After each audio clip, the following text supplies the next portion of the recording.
नमस्कार. मी सौ दया सर्वदे. विचार तर करालवर आपले स्वागत आहे. गोविंद पानसरे लिखित शिवाजी कोण होता या पुस्तिकेचे वाचन याचे भाग 3 यापूर्वी प्रसारित झालेले आहेत. त्याची लिंक मी खाली डिस्क्रिप्शन बॉक्समध्ये देत आहे. ते लिंक आपण ओपन करून जरूर पाहाव्यात. तर हा आहे भाग 4. तर चला सुरुवात करूयात. शिवाजी व राज्यकारभाराची भाषा. भारतात भाषिक राज्य होऊन 37 वर्षे होऊन गेली. महाराष्ट्र हा एक भाषिक प्रांत होऊनही 30 वर्षे होत आली, पण अजूनही महाराष्ट्रातला राज्यकारभार इंग्रजीत चालतो. ज्यासाठी एक भाषिक राज्य केले तो हेतू कधी साध्य होणार आहे कोणास ठाऊक. परकीय इंग्रज साहेबाला 150 वर्षे लढून समुद्रपार घालवला, पण साहेबांची भाषा जी बोकांडी बसली ती काही दूर केली नाही. अजूनही देशीय साहेब इंग्रजीतच बोलतात. चांगलं इंग्रजी बोलणं प्रतिष्ठेचं समजतात आणि ज्याला इंग्रजी येत नाही वा चांगलं येत नाही त्याला गावंढळ समजतात. शिवकालीन राज्यकारभाराची भाषा मुख्यत्वे फारसी होती. कोणतीही भाषा चांगली किंवा वाईट नसते, पण लोकांना फारसी समजत नव्हती. साहजिकच न समजणाऱ्या भाषेतील राज्यकारभार रयतेला आपला वाटत नव्हता. काय चालतं कळत नव्हतं. शिवाजींनी विचारपूर्वक राज्यभाषा कोश करायचं काम सुरू केलं. प्राकृतात कारभार सुरू केला. तो लोकांना आपला वाटू लागला. शिवाजींचे राज्य लोकांना आपले राज्य वाटू लागले. शिवाजी आणि रयत. रयतेचा सामान्य गोरगरीब जनतेच्या लेकी सुनांच्या अब्रूसाठी शिवाजी महाराजांचा दृष्टिकोन जसा त्या काळातील इतरांपेक्षा वेगळा होता, तसाच रयतेच्या संपत्ती संबंधीचा दृष्टिकोनही खूप वेगळा होता. रयतेची संपत्ती म्हणजे कुणाही दांडगेश्वराने लुटायची वस्तू अशी त्या काळी रीत होती. त्या काळी सारख्या लढाया होत. पायदळ व घोडदळ हे सैन्य सारखे एका ठिकाणाहून दुसरीकडे मोहिमांसाठी फिरत असे. हे सैन्य गावाहून जाऊ लागले किंवा मुक्कामास राहिले तर रयतेच्या संपत्तीचे काय होईल? उभ्या पिकातून घोडदळ सुसाट जाई. वर्षभर राबून निर्ढळाच्या कामाने पोसलेले अन्न, हातातोंडाला आलेले तयार पीक बघता बघता भुईसपाट होई. ज्याच्या राज्यात राहतो त्याच राजाचे सैन्य असे करीत असे. मग तक्रार कुणाकडे करणार आणि दाद कोण घेणार? स्वतःच्या नशिबाला दोष देत घरातल्या घरात रडत कुडत बसण्याखेरीज दुसरे काहीच करायला वाव नसे. असं बेगुमान वागण्याची सैन्याला मुभा होती. त्या काळात शिवाजींनी सैन्याला आदेश दिले आहेत की कोणत्याही मोहिमेवर कोणत्याही सैन्याच्या तुकडीने शेतकऱ्यांच्या उभ्या पिकातून जाता कामा नये, पिकाची नासाडी होता कामा नये. कल्पना करून पहा, उभ्या पिकातून बेदकारपणे दौडत जाणारे व उभे पीक मातीमोल करणारे सैन्य. वर्षानुवर्षे पाहण्याचा प्रसंग ज्यांच्यावर येत असेल त्यांना जर पिकातून न घुसता रस्त्याने जाणारे आणि पिकाचे जराही नुकसान होऊ नये अशी दक्षता घेणारे शिवाजींचे सैन्य पाहायला मिळाले तर त्यांना काय वाटले असेल? रयतेच्या पिकांची काळजी करणारा राजा, त्यांच्या आज्ञेप्रमाणे वागणारे सैन्य आणि हे सर्वजण करीत असलेले कार्य यासंबंधी रयतेला काय वाटले असेल? हा राजा, हे सैन्य आणि हे कार्य आपले आहे असे रयतेला का नाही वाटणार? इतरांकडून त्या काळी नुसती पिकाची नासधूसच होत नसे तर बळजबरीही होत असे. सैन्याचा आणि सरदारांचा गावी मुक्काम पडला तर काय होई? सैन्यातील घोड्यांची दाणा वैरण गावातल्या रयतेकडून घेतली जाई. सैन्याची सरबराई गावालाच करावी लागे आणि मग गावचा वतनदार पाटील किंवा कुलकर्णी गावातील ज्यांच्याकडे जे असेल ते काढून घेऊन मुक्कामास आलेल्यांची बडदास्त ठेवी. ज्या काळात सैन्य आणि सरदार असे वागायला चटावले होते, दैवावर भरवसा ठेवून अशा आपत्ती सहन करायची सवय ज्या काळी रयतेला झाली होती, त्या काळी हा एक सत्पुरुष येतो आणि सक्त आज्ञा करतो की रयतेच्या भाजीच्या देठालाही हात लावता कामा नये. सैन्यातील घोड्यांना दाणा वैरण लागली तर रोख रक्कम देऊन खरेदी झाली पाहिजे. सैन्याचा रयतेला त्रास होता कामा नये आणि नुसत्या आज्ञा देत नाहीत तर त्याची सक्त अंमलबजावणी करतो. रयतेच्या कष्टाची पूर्व कणव शिवाजींना रयतेची निष्ठा देऊन गेली. आज तसे सरदार नाहीत अन तसे घोडदळही नाही, पण नवे सरदार आहेत. घोडदळ नसले तरी मोटार दळ आहे.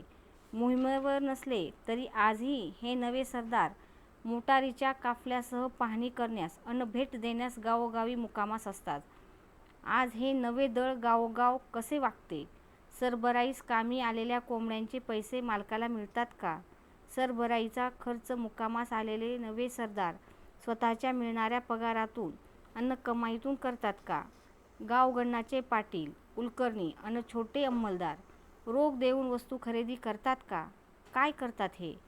या सर्वांच्या घरात आणि हापिसात शिवाजी महाराजांचा फोटो लावलेला असतो अन हे शिवाजी महाराजांचा जय जयकार करीत असतात. शिवाजींपासून हे काय शिकले? याचा शिवाजी कोण होता? खरा शिवाजी कोणता? रयतेच्या भाजीच्या देठाला सुद्धा हात न लावण्याची शिवाजींची आज्ञा यांना सांगावी की नको? स्वराज्य संरक्षणाच्या कार्यासाठी सुद्धा रयतेला जाच होऊ नये म्हणून हा राजा कमालीची काळजी करताना आढळतो. शिवकालीन राजनीती रामचंद्रपंत अमात्य यांच्या आज्ञापत्रात आढळून येते. या आज्ञापत्रातील वेगवेगळ्या आज्ञांमधून अमात्यांचा बारकावा स्पष्ट दिसतो. रयतेसंबंधी प्रीती, मनाचा कोमलपणा आणि सूक्ष्म दृष्टी या सर्वांसाठी पुढील आज्ञा पहा. छत्रपतींच्या आरमार उभारणीच्या कार्यात लाकडाचे महत्त्व कितीतरी मोठे. त्याशिवाय आरमार कसे उभारणार? त्या काळी जंगले दाट होती आणि लाकूडही विपुल प्रमाणात उपलब्ध होतं. तरीसुद्धा खालील आज्ञा कशी आहे पहा. स्वराज्यातील आंबे फणस हेही लाकडे आरमाराच्या प्रयोजनाची, परंतु त्यास हात लावू देऊ नये. काय म्हणून तर ही झाडे वर्षा 2 वर्षात होतात असे नाही.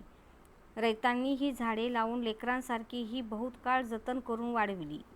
त्यांचे दुःखास पारावर काय? कदाचित एखादे झाड बहुत जीर्ण होऊन कामातून गेले असेल तरी त्याचे धन्यास राजी करून घेऊन द्रव्य देऊन त्याचे संतोषे तोडून द्यावे. राजवाडे यांच्या 8व्या खंडात खुद्द शिवाजी महाराजांच्या तोंडचे उद्गार नोंदवलेले आढळतात. चिपळूणजवळ पागेचा तळ पडला असता अधिकाऱ्यांनी कसे वागावे यासंबंधी राजे म्हणतात.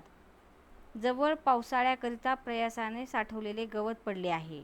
हे लक्षात न घेता कुणी रंगनाळ्या करतील, कुणी आकट्या करतील, कोणी चिलीम असे करून गवतास आग लावून अनर्थ ओढवेल. मग सारी पागाच बुडेल.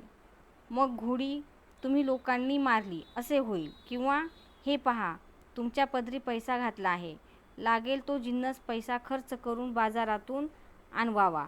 तसे न करता प्रजेस पीडा कराल तर मोगल बरे असे प्रजेस होईल. रयतेसंबंधी ही कणव त्या काळी कुणाही राजाने व सरंजामदाराने दाखवल्याचे आढळत नाही. राजाची रयतेसंबंधीची ही कणव आगळी होती म्हणून रयतेची राजासंबंधीची निष्ठा आगळी होती. ज्या काळात इतर राज्यांचे सैन्य जनतेला बटीक समजत असे, रयतेच्या संपत्तीची नासधूस व लूट करीत असे, रयतेच्या लेकीसुनांची अब्रू बेगुमानपणे लुटीत असे, अशा काळात शिवाजी महाराजांचे सैन्य रयतेशी इतके चांगले का वागले? या सैन्यात हा बदल कशामुळे झाला? त्याचे कारण काय?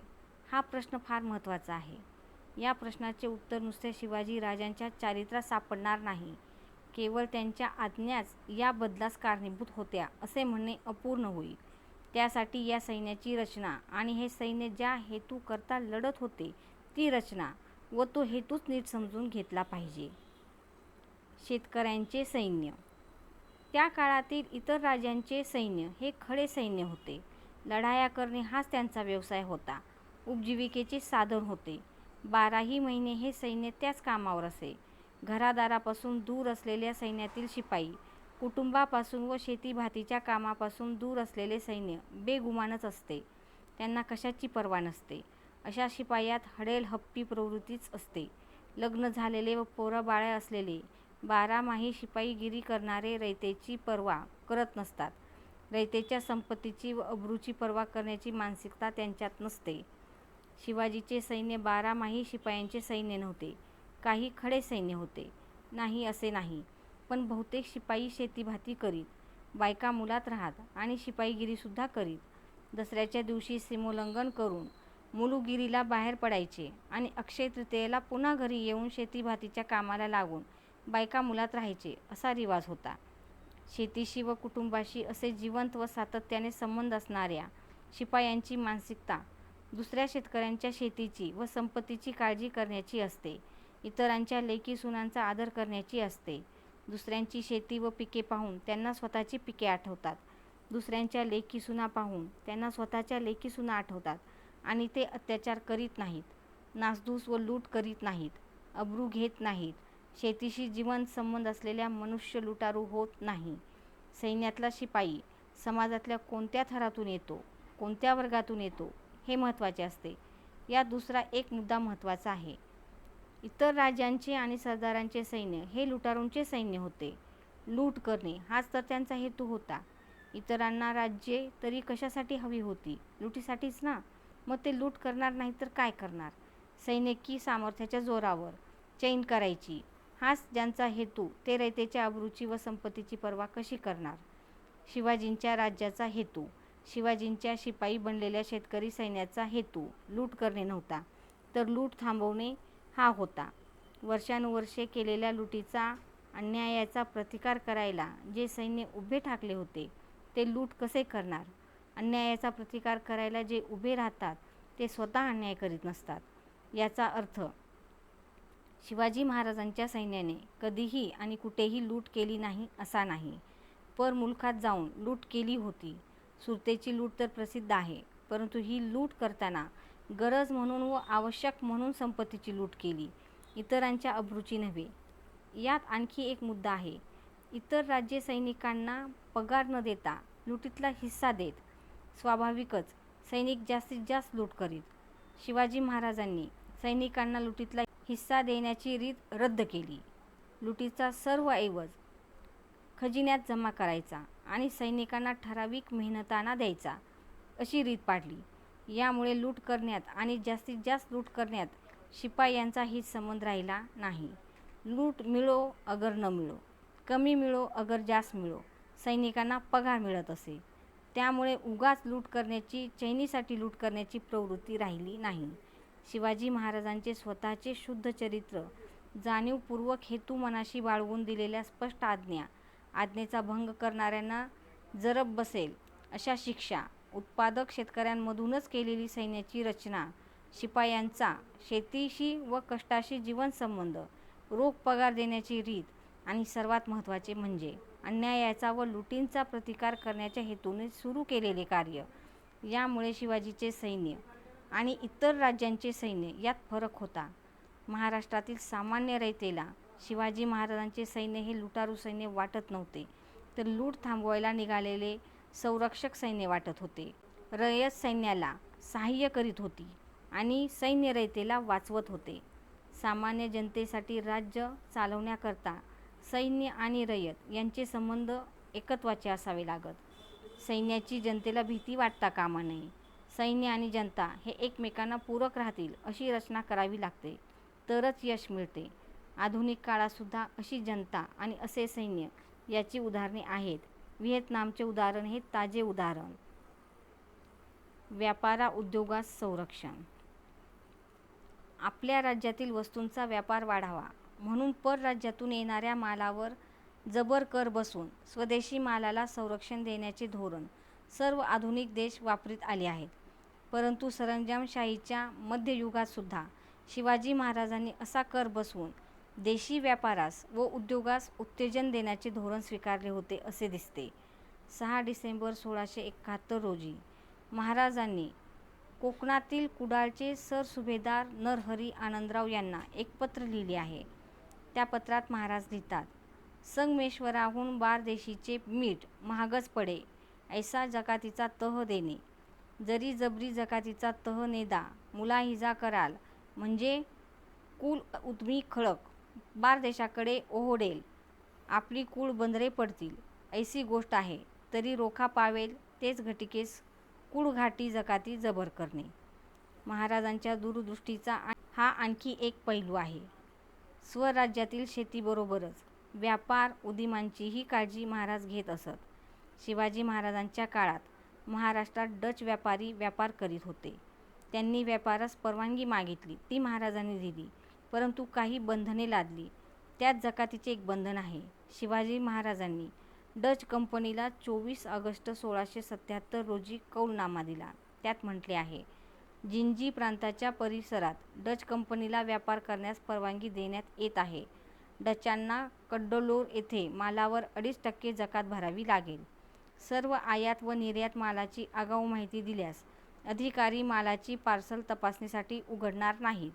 हवालदार व इतर अधिकारी यांना योग्य तो भाव कर दिल्याशिवाय कंपनीचा माल घेण्यास प्रतिबंध करण्यात येत आहे. गुलामांच्या व्यापारास बंदी. वर उल्लेखलेल्या कौलनाम्यात किंवा करारात गुलामांच्या व्यापारास प्रतिबंध करणारे एक महत्त्वाचे व आजवर बऱ्याच प्रमाणात दुर्लक्षित झालेले एक कलम आहे. ते असे: मुसलमानांच्या राज्यात कोणाकडूनही अटकाव न होता तुम्हाला स्त्री व पुरुष यांची गुलामी म्हणून खरेदी व विक्री करण्यास परवानगी होती, परंतु आता माझ्या राज्यात तुम्हा स्त्रियांची किंवा पुरुषांची गुलाम म्हणून खरेदी व विक्री करण्यास संमती नाही.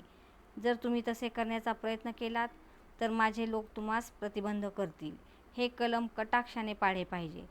ज्या काळात गुलामांचाही व्यापार भारतात कुठे कुठे चालत होता, स्त्री पुरुष मजूर पकडून गुलाम करून परदेशी जबरीने नेले जात होते, अशा काळात स्वतःच्या रयतेचा गुलाम म्हणून व्यापार करण्यास शिवाजी महाराज प्रतिबंध करीत होते.